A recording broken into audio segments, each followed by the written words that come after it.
ನಮಸ್ಕಾರ ಸ್ನೇಹಿತರೆ. ಸಾಕ್ಷಾತ್ ಆ ಭೂಮಿ ತಾಯಿಯೇ ಶಕ್ತಿಯನ್ನು ತಡೆದುಕೊಳ್ಳೋಕ್ಕಾಗದೆ ನಡಗಿದಳು. ಸುಡು ಬೆಂಕಿಯಾದ ಅಗ್ನಿದೇವನಿಗೂ ತೇಜಸ್ಸನ್ನು ಸಹಿಸಿಕೊಳ್ಳಲು ಸಾಧ್ಯವಾಗಲಿಲ್ವೋ. ಆ ಪವಿತ್ರವಾದ ಗಂಗಾ ಮಾತೆಗೂ ಹೊತ್ಕೊಳ್ಳಲು ಕಷ್ಟವಾಯಿತು. ಅಂತಹ ಅದ್ಭುತ ಶಕ್ತಿ ಸ್ವರೂಪನ ಜನನದ ಕಥೆ ನಿಮಗೆ ಗೊತ್ತಾ? ಸೌಮ್ಯ ಕನ್ನಡ ಚಾನಲ್ಗೆ ನಿಮ್ಮೆಲ್ಲರಿಗೂ ಆತ್ಮೀಯವಾದ ಸ್ವಾಗತ.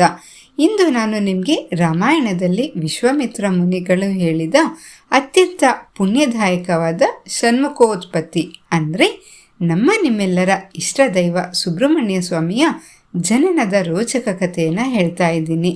ನಮ್ಮ ಹಿರಿಯರು ಹೇಳ್ತಾರೆ, ಈ ಕಥೆಯನ್ನು ಭಕ್ತಿಯಿಂದ ಕೇಳಿದ್ರೆ ಸಾಕು, ವಿಶೇಷವಾಗಿ ಮಕ್ಕಳಾಗದ ದಂಪತಿಗಳಿಗೆ ಸಂತಾನ ಭಾಗ್ಯ ಸಿಗುತ್ತೆ ಮತ್ತು ಗರ್ಭಿಣಿಯರಿಗೆ ಸುಖ ಪ್ರಸ್ತಾವವಾಗುತ್ತೆ ಅಂತ. ಅಂತಹ ದಿವ್ಯವಾದ ಕಥೆಯನ್ನು ನಾವು ಸಂಪೂರ್ಣವಾಗಿ ಕೇಳಿ ಆ ಸ್ವಾಮಿಯ ಅನುಗ್ರಹವನ್ನು ಪಡೆದುಕೊಳ್ಳೋಣ ಬನ್ನಿ.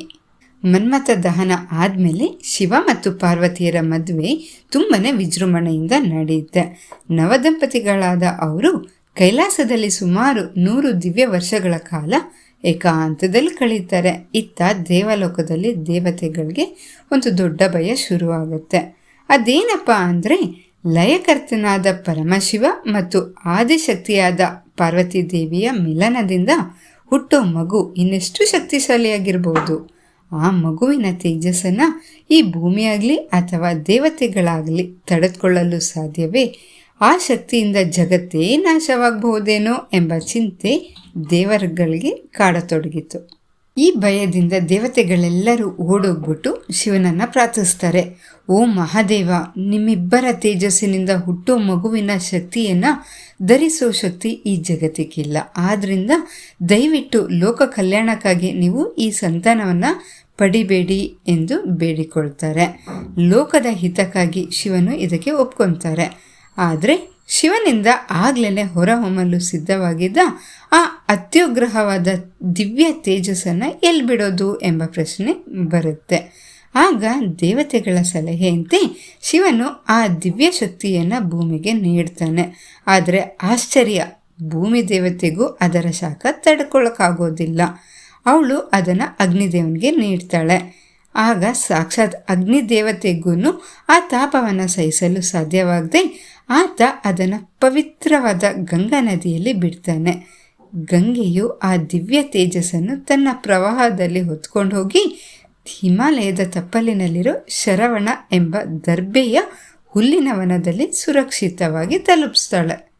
ಆ ಶರವಣವನದಲ್ಲಿ ಶಿವನ ತೇಜಸ್ಸಿನಿಂದ ಸೂರ್ಯನಿಗಿಂತಲೂ ಪ್ರಕಾಶಮಾನವಾದ 6 ಮುಖಗಳುಳ್ಳ ಒಬ್ಬ ಅದ್ಭುತ ಬಾಲಕನ ಜನನವಾಗುತ್ತೆ. ಆತನೇ ನಮ್ಮ ಷಣ್ಮುಖ. ಎಂತಹ ಅದ್ಭುತ ದೃಶ್ಯ ಅಲ್ವಾ ಅದು.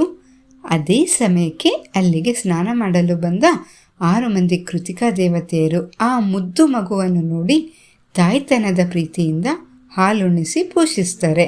ಕೃತಿಕೆಯರು ಸಾಕಿ ಬೆಳೆಸಿರೋದ್ರಿಂದ ಆತನಿಗೆ ಕಾರ್ತಿಕೇಯ ಎಂಬ ಹೆಸರು ಬಂತು.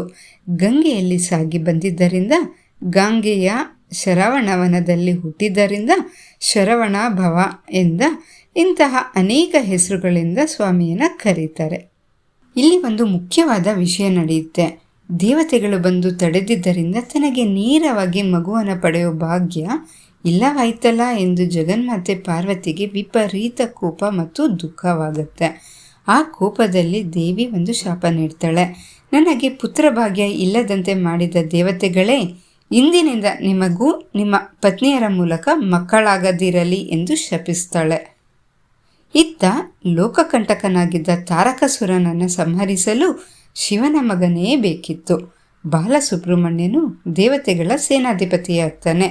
ತನ್ನ ಅಪ್ರತಿಮ ಶಕ್ತಿ ಆಯುಧದಿಂದ ತಾರಕಾಸುರನನ್ನು ಸಂಹರಿಸಿ ಲೋಕಕ್ಕೆ ಶಾಂತಿಯನ್ನು ತರ್ತಾನೆ.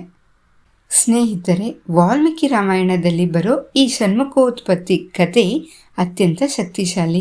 ಇದನ್ನು ಯಾರು ಭಕ್ತಿಯಿಂದ ಕೇಳ್ತಾರೋ ಅಥವಾ ಓದ್ತಾರೋ ಅವರಿಗೆ ಆಯಸ್ಸು, ಆರೋಗ್ಯ ಮತ್ತು ಐಶ್ವರ್ಯ ವೃದ್ಧಿಯಾಗುತ್ತೆ ಅಂತ ನಂಬಿಕೆ ಇದೆ. ಮುಖ್ಯವಾಗಿ ವಂಶೋದ್ಧಾರಕನಾದ ಪುತ್ರನ ಸಂತಾನ ಬೇಕು ಅನ್ನುವವರು ತಮ್ಮ ಮಕ್ಕಳ ಏಳಿಗೆಯನ್ನು ಬಯಸುವ ತಂದೆ ತಾಯಂದಿರು ಈ ಕಥೆಯನ್ನು ತಪ್ಪದೆ ಕೇಳಬೇಕು. ಕುಜದೋಷ ಇರುವವರು ಸಹ, ಮದುವೆ ತಡವಾಗ್ತಾ ಇರುವವರು ಸುಬ್ರಹ್ಮಣ್ಯನ ಆರಾಧನೆ ತುಂಬಾ ಒಳ್ಳೆಯದು. ಆ ಸುಬ್ರಹ್ಮಣ್ಯ ಸ್ವಾಮಿಯ ಕೃಪೆ ನಿಮ್ಮೆಲ್ಲರ ಮೇಲಿರಲಿ ಅಂತ ನಾನು ಮನಸಾರೆ ಪ್ರಾರ್ಥಿಸ್ತೀನಿ. ಈ ವಿಡಿಯೋ ಮತ್ತು ಈ ಪುಣ್ಯ ಕಥೆ ನಿಮಗೆ ಇಷ್ಟ ಆಗಿದ್ದರೆ ದಯವಿಟ್ಟು ಲೈಕ್ ಮಾಡಿ. ಹಾಗೆ ನಿಮ್ಮ ಫ್ರೆಂಡ್ಸ್ ಆ್ಯಂಡ್ ರಿಲೇಟಿವ್ಸ್ ಎಲ್ಲರಿಗೂ ಶೇರ್ ಮಾಡಿ, ಅವ್ರಿಗೂ ಈ ಪುಣ್ಯ ಸಿಗಲಿ. ಇಂತಹದೇ ಮತ್ತಷ್ಟು ಭಕ್ತಿಪೂರ್ಣ ವಿಡಿಯೋಗಳಿಗಾಗಿ ನೀವು ನಮ್ಮ ಸೌಮ್ಯ ಕನ್ನಡ ಚಾನಲ್ನ ಸಬ್ಸ್ಕ್ರೈಬ್ ಆಗೋದನ್ನು ಮಾತ್ರ ಮರಿಬೇಡಿ. ಮುಂದಿನ ವಿಡಿಯೋದಲ್ಲಿ ಮತ್ತೊಂದು ರೋಚಕ ಕಥೆಯೊಂದಿಗೆ ಸಿಗೋಣ. ಧನ್ಯವಾದಗಳು.